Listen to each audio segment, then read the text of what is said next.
OBJECTION!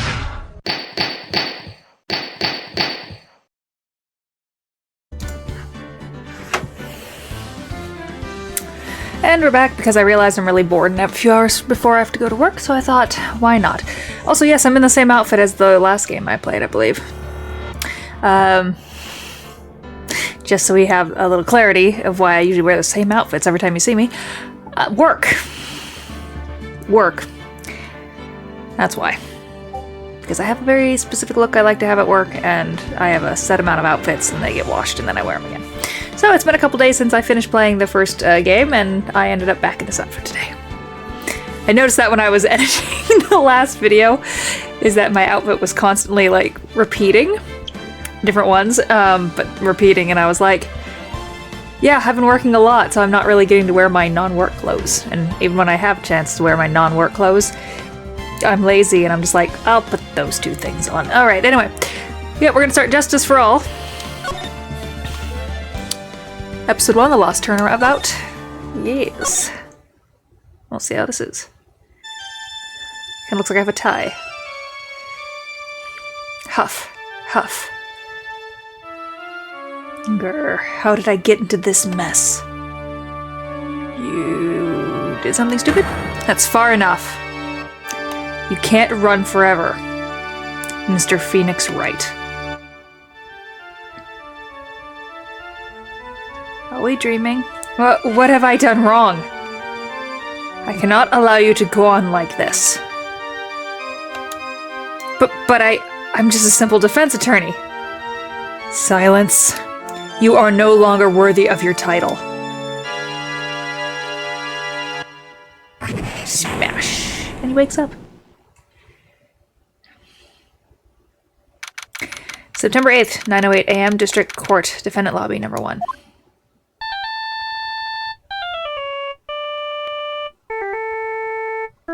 What a nightmare. And I bet it was this ringtone that caused it. I really shouldn't be dozing off right before a trial starts anyway. Huh, looks like they hung up. Ah, good. I finally found you. What? Talk about a close call. I hate to do this to you, but... Hello.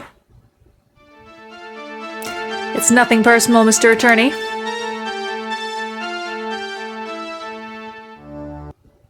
It looks like he has foil in his hair. A few minutes later, District Court, Defendant Lobby, number 1. Ouch, my head, it's throbbing. And why does it feel so foggy in there? Good morning! Good morning. What's wrong? You don't look well. People are at their best first thing in the morning. Where's the fighting spirit? Sorry, but can you please turn the cheeriness down? My head sort of hurts. Roger that. Am I in trouble or something? Huh? Trouble? Wait, never mind. You're a policewoman, right? I thought maybe I'd done something wrong. What are you talking about? I'm the one in trouble. What? I'm placing my life in your hands today, Mr. Phoenix Wright. Life in my hands? You promised. You said you would prove that I was not guilty. Not guilty? Just when I thought all hope was lost, when all the other lawyers had laughed me off. Leave it to me, you said. You, the one, the only Phoenix Wright, came to save the day. And just like that, I was moved to tears, sir. I'll never forget what you're doing for me, ever. What is this girl babbling about? Actually, I really love to watch court proceedings, and I always root for you to win. When I'm off duty, I like to come here and... What's wrong? You've been acting really strange, and you kept staring at me. You're making me kind of nervous, sir. Oh, sorry. I'm afraid to ask, but here goes. So, this might sound bad, but, who are you? What? Mr. Wright, how can you say that? How can you do this to the fragile heart of a girl about to go on trial? You're absolutely horrible. No, I didn't mean it like that. Is that how a defense attorney treats his clients, sir? I can't believe this. No, it's just, well, I think you have the wrong person. Yes, who am I? Why am I drawing a blank? The trial will begin shortly. Will the defendant and her lawyer please proceed to the courtroom immediately? The trial's about to start. I'm counting on you in there, okay? Oh. I guess I must have amnesia. Let's see, what can I piece together? From the sound of things, it's probably safe to say that I'm a defense attorney. And that girl, I said I'd prove her not guilty. I can't believe I made such an irresponsible promise. Ugh, someone please, tell me this is just a bad dream. Why do I get the feeling this is one dream I won't be waking up from? I can't gulp loud. Hi, Heidi. September 8th, 10 a.m., District Court. Courtroom number 2. Looks like his arm's missing. Court is now in session for the trial of Maggie Bird. The prosecution is ready, Your Honor. What is it, Mr. Wright? Are you talking to me? Do you see any other defense attorneys here? I guess not. Now then, are you ready? Yes? I guess I should say yes for now. Are you ready, Mr. Wright? Yes, Your Honor. Wait a second. Her life is in my hands. I should really do the responsible thing. Actually, you see, Your Honor, my memory is kind of... The court will not hear the defense's excuses. Because the defendant isn't a member of the police, this case is under great scrutiny. Therefore, we must make this trial fair but swift. I believe I have told you this before. I hope you're not telling me you've forgotten. Actually, I have. Mr. Payne, your opening statement, please. Yes, Your Honor. As I'm sure you're well aware, the defendant is accused of killing her lover. What's worse, her lover was a fellow police officer. A policeman? You did what to a policeman? It wasn't me. And besides, Dustin and I, we weren't lovers like that. In any case, the prosecution will prove that the guilty party is none other than the defendant. Very well. Mr. Payne, please call your first witness. It's been a while, Mr. Wright. Let's see what you've learned since last time. I won't show you any mercy this time, rookie. Okay, and who are you again? The prosecution calls Detective Dick Gumshoe to the stand. Here we go. Don't let me down, Mr. Wright. Nowhere to hide. I'm so dead. Apparently. Witness, please state your name and occupation. Also, despite how many diet sodas and sodas I drink on stream, off stream, I'm also drinking a lot of water.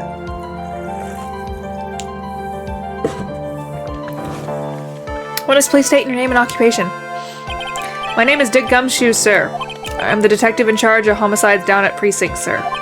You don't look very well, detective. Well, sir, the defendant, she works under me, so you know. You work under that detective? Yes, sir. And while I was a trainee, he was always watching out for me, sir. He's such a wonderful guy, sir. I'll never forget what he's done for me. Okay, calm down. I believe you. Detective Gumshoe, please describe for us the details of this murder. Yes, sir. It happened at the park near headquarters, Expose Park. The victim was one of the local cops, Dustin Prince. He was pushed down from the benches on the upper path, sir. The landing beat his body up bad and snapped his neck. The details are listed in the report that was distributed yesterday. Ah, yes. This autopsy report, correct? Why do I not remember getting a copy? I see everything is in order here. Even the estimated time of death is unusually well documented. The victim's watch stopped from the impact of the landing, sir. The results of the autopsy confirmed the time of death. If I may, Your Honor, the prosecution would like to submit this photograph. Very well, the court accepted into evidence. Crime photo 1 added to the court record. Now then, I recall at yesterday's preliminary hearing, a very important piece of evidence was brought to our attention. Yes, Your Honor. Yes, sir. Yes, I guess. Mr. Wright, is your head on right today? There was a very crucial piece of evidence found under the victim's body. Was there? Have you lost your mind? Well, actually, it's just nerves. Give me a second. What? How can you talk like such an amateur? I thought we were pros, sir. What do I have in here? I found this in my pocket, but I don't remember what it means or how I got it. Let's see. Time of death, 9. So September 6th, 6:28 p.m. Broken neck, body was covered in bruises. Found under the victim's body. Piece of nearsighted lenses are found nearby. Victim fell from a walk path above. Alright, sir. I'll help you through this. At the time like this, maybe you ought to take a glance at the I just did. Court record? Yep. Info about evidence involving police. This is there, sir. You can look at the court record by pressing the R button. The R button, huh? Really know what you're talking about, don't you? It's too bad I'm a cop, right? Just think, I could totally be legal aid instead. Mr. Wright, yes, Your Honor. Court is in session. Save your chit-chat for later. Sorry, Your Honor. Well, I guess I'd better check the court record and see what I can find. What was it again? The R button? Alright, Mr. Wright. Let's see if your notes are in order. What was the piece of evidence found underneath? Glasses. That's simple, Your Honor. A broken pair of glasses. That's right. The victim grabbed his killer's glasses. The victim grabbed his killer's glasses as he was being shoved, sir, and held onto them as he fell. Hey, why are you giving me the evil eye? Those glasses you're wearing. Yes, this is my spare pair. But these glasses they found at the scene of the crime are not mine. I swear, sir. You sure about that? Look, it was a coincidence that on that same day I accidentally stepped on mine. Coincidence, she says. Ugh. Your Honor, I have further evidence to present. Oh, you have more? And this evidence is very decisive. Very well. Let's hear from the witness about this evidence.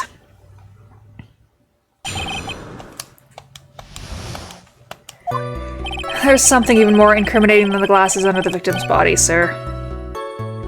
During his date, the victim was pushed from the bench area, but he managed to write the culprit's name on the ground where he landed.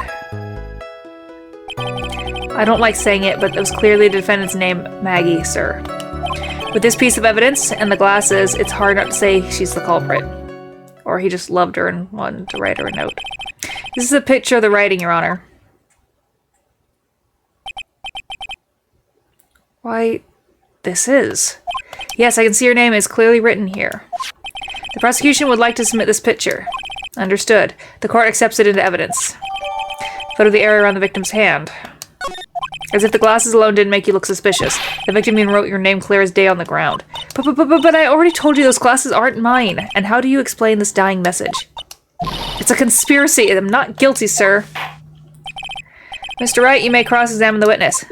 Cross-examine? This is it. I'm counting on you. I know what to do. This isn't like you at all. Normally, this is the part where you get into the witness's face. Get with their face and do what? I guess there's no way around it. Okay, I'm going to lend you a hand. Okay, I already know what to do. Thank you, though. Mr. Wright, you're present. Yes, sir, Your Honor. Talk about trial by fire. Here goes nothing. As long as I can expose the lies, we should be all right. All right. The game's like, we're going to give you an easy one. There's something even more incriminating than the glasses under the victim's body, sir. About those glasses. Do you have any proof that those belong to my client? The lenses are for nearsightedness and are almost the same strength as hers. Even the frames look kind of like the one she's wearing in her ID, pal. What should I do? Hold it. Almost and kinda are not good enough in a case like this. Do you have any more definitive proof? Is there something that's clearly links the defendant with those glasses? Or, the dirt and sand rubbed out any traces of fingerprints or anything else? So what you're saying, detective, is that you have nothing that proves those glasses are my client's. Something like that. What? I see. So there is no proof. Wow, that was amazing. I could totally feel it down in my gut. And then my heart fell out my ass. Yes. During this date, the victim was pushed from the bench area. Now, you're sure he was pushed and that's how he fell? Yeah, pal, you look at the wounds on the victim's body. There's no way it was anything else. Please continue with your testimony, detective. Anyway, the victim fell pretty far. But he managed to write the culprit's name on the ground where he landed. The culprit's name. Yeah, I was surprised too. I didn't want to believe it, but... Was the name that of my client? I don't like saying it, but it's a clear defense name, Maggie, sir. Are you absolutely certain? Sorry, pal, but that's what it said. This is a picture of it. No matter which way you look, it still says Maggie. He's got a point. Hey, hold on! Huh? Don't huff me! I know the picture says Maggie, but now that she mentions it, something does feel kind of off about this picture.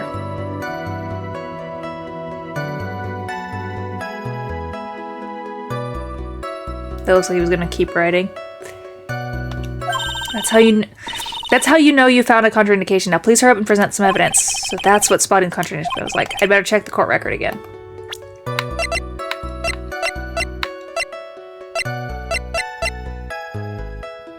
How would he write if his neck is broken?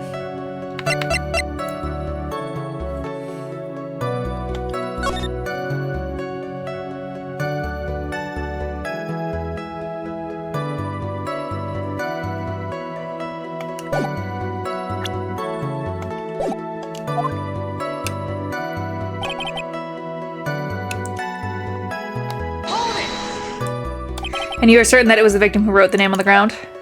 There were scratches on his fingers from the rough sand, and there were grains of sand stuck under his pointer finger. So it seems that the name was written by the victim himself. That didn't go well. If the writer really was the victim himself, then we're in a lot of trouble. Don't give up. Keep that fighting spirit going. Glad you're all pumped, but I really want to see your special move, sir. My what? You always look so cool when you present evidence. Present evidence. Oh, that present evidence. Actually, I was just thinking about that. Yes, the Great Phoenix Wright is back. Oh, that's right, huh? I heard that lately you can present not only evidence, but people's profiles as well. I sure makes things a little bit more complicated, so be careful, sir. People's profiles, huh? Alright, let's give this another try.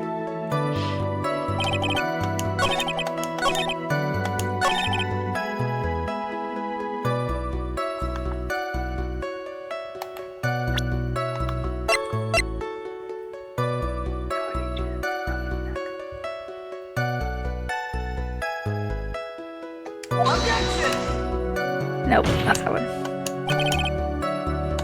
That was wrong.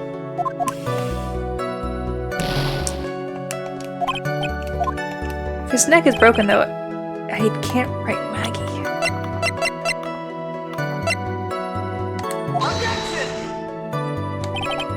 Huh? Nope. Maybe we have to go back one.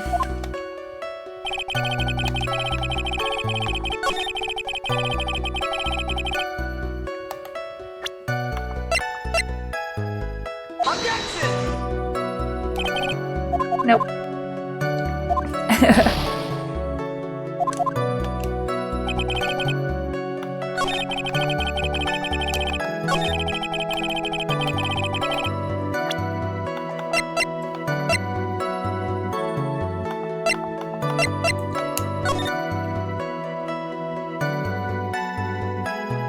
Wait, the name isn't there.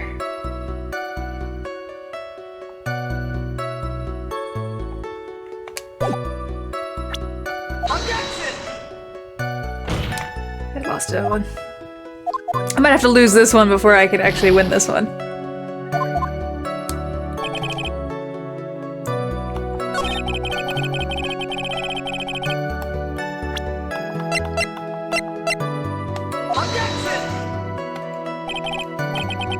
Alright, I lost. Because I don't know what I'm doing. When you lose on the test run, because you're just like, I don't know. Apparently I'm as confused as him.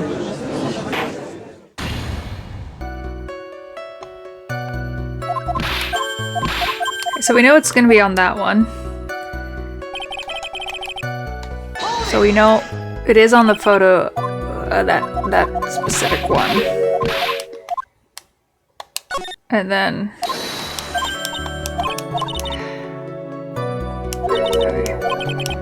profiles.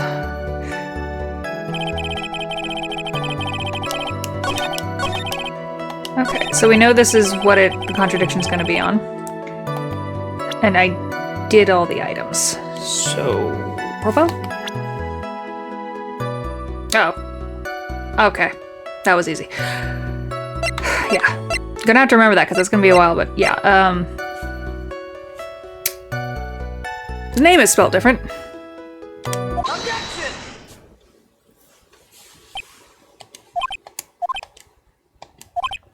What is it? What's come over me? Without thinking, I just blurted out objection and yelled it at the top of my lungs, finger outstretched, ready to take on my opponent. What a rush. Detective Gumshoe! You talking to me, pal? Please state the defendant's name for me. What are you trying to prove with this futile exercise, Mr. Wright? You'll see, this is a very crucial line of questioning. Actually, Mr. Payne, you can answer the defendant's name if you please. Where is this ridiculous question coming from? The defendant's name is Maggie Bird. I think someone needs to check the court record. What? It says right here that it's Maggie Bird. Ah, it looks like the bird caught the cat napping. What's going on here? I have no idea either, sir. As you can see, the victim did indeed leave a name Maggie. However, the defendant's name is actually spelled Maggie. This is a blatant contradiction of facts. Oh, how about that? I hadn't even noticed. But maybe the victim didn't know how to spell her name correctly. May I remind you that it was you who said the defendant is accused of killing her lover. If they were truly lovers, it would be impossible for him to not know have not known her name. No. This is very true. Mr. Payne, yes, Your Honor. Are you absolutely certain that the defendant and the victim, Dustin Prince, were in fact lovers? Yes, I'm quite certain, Your Honor. They were a well-known couple in the police force. Detective Gumshoe, please testify for the court of relationship between the victim and the defendant. Yes, sir. Dustin and Maggie. Maggie. Officer Prince and Officer Bird had been going out for about half a year. It sounded like they were even talking about marriage. The day of the incident just happened to be the victim's birthday, sir. Maggie, I mean Officer Bird, had gotten Officer Prince a present. It was something she had bought over 2 months ago. How'd you know? Because she came to me to ask what she should get for him.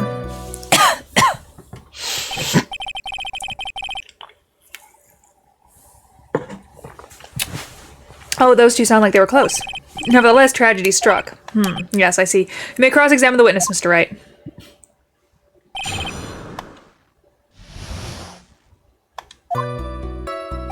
Officer Prince and Officer Bride had been going out for about half a year. How do you know about this?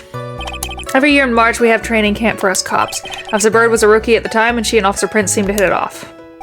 They got close, I take it. Actually, I was supposed to go too, but I couldn't pay the deposit for the trip, so I didn't. You know, if only I had gone on that trip. What is it? Oh, nothing, sir, really. Anyway.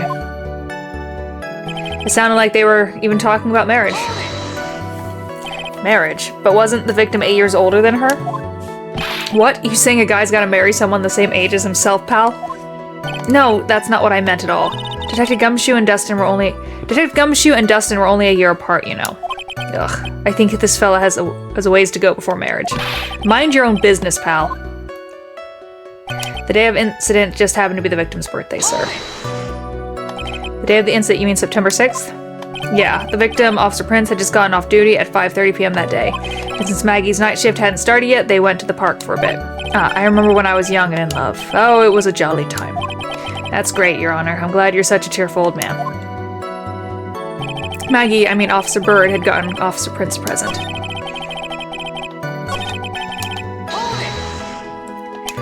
You seem to know a lot about the defendant.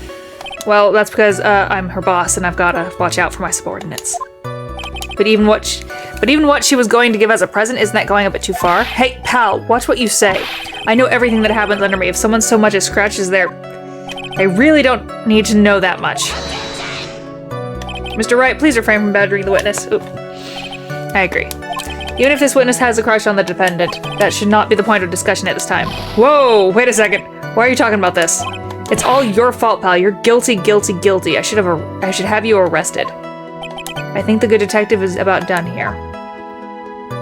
It was something she had bought over 2 months ago. Over 2 months ago? Yep. She's a very considerate woman, pal. So, what was his birthday present? She got him a glove. A single glove? Why would she only give him one? Actually, Your Honor, the glove in question is a baseball glove. Oh, I see, a baseball glove. Officer Prince was a huge baseball fan. A baseball glove? Just now, I believe you said that the present was something she had bought over 2 months ago. Yeah. Are you saying she bought the glove at a store that far in advance? Nah, nothing like that, pal. Then what is it like? She ordered it. It was custom made. Custom made. The glove was custom made. Yep, that's what I said. So the glove was custom made. Your Honor, I really don't see how this glove is related to this case. Yes, it would seem that there's little relevance. What do you think, Mr. Wright? Do you think this glove is really relevant? Of course it's relevant. I don't know where this will lead me, but...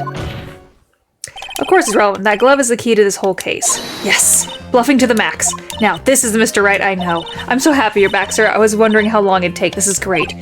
Pressing people, it feels like I've done this before. It's if I used to do this in squeezing information from even the most tight-lipped people. Very well. If you are that convinced, let's hear some more about the matter. Actually, I brought the glove with me today. And? Why didn't you say so earlier? Hurry and show the glove to the court. Well, I didn't think it had anything to do with this case.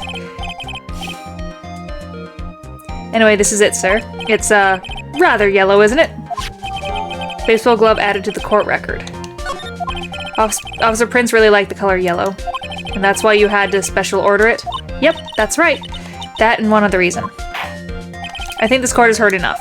It's clear that the victim and the defendant were involved with each other. Yes, that's correct, Your Honor. Now, if that's true, it brings up an important question. Was the name Maggie really written by the victim? I see your point, Your Honor. Detective Gumshoe, please tell the court a little more about the name on the ground.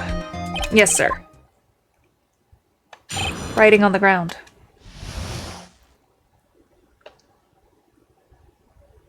He got hit on the head in the waiting room by the bad guy.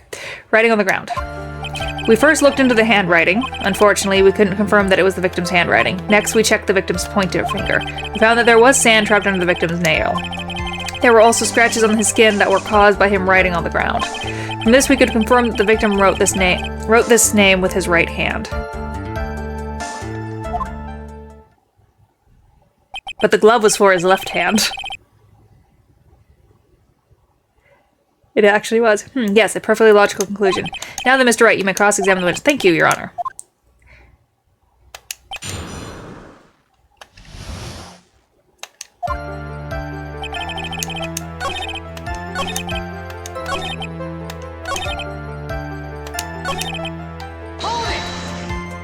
Are you absolutely sure? I believe in the power of science. I wonder if my evidence is solid enough to counter this. Listening to this, you would think there was only one conclusion. The name was definitely written by the victim.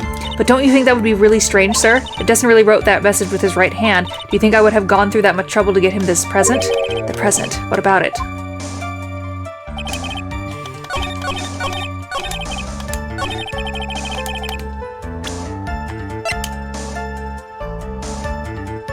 No, maybe it's not his left hand.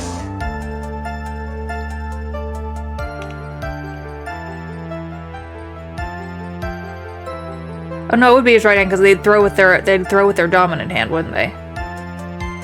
So he's left-handed. Catches with his right. Objection!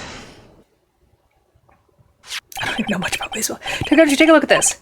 That's the glove, right? Could you tell the court what is special about this glove? What's special? Never really thought about it, but it's really yellow and that's about it. Yes, it's really yellow, but that is only one of its qualities. Huh? There's another reason why it's special, and what would that be? It's very simple. This glove is made for a left-handed person. Left-handed? Why, you're absolutely right. This glove is made to be worn on the right hand. That is why it had to be custom-made. I have never seen a bright yellow left-hander's glove for sale, have you? Well, no. So, detective, which hand did the victim use to write the name with again? That's easy. Look, it's obvious from this picture that it was his... Wait a second. Don't forget that the victim was left-handed.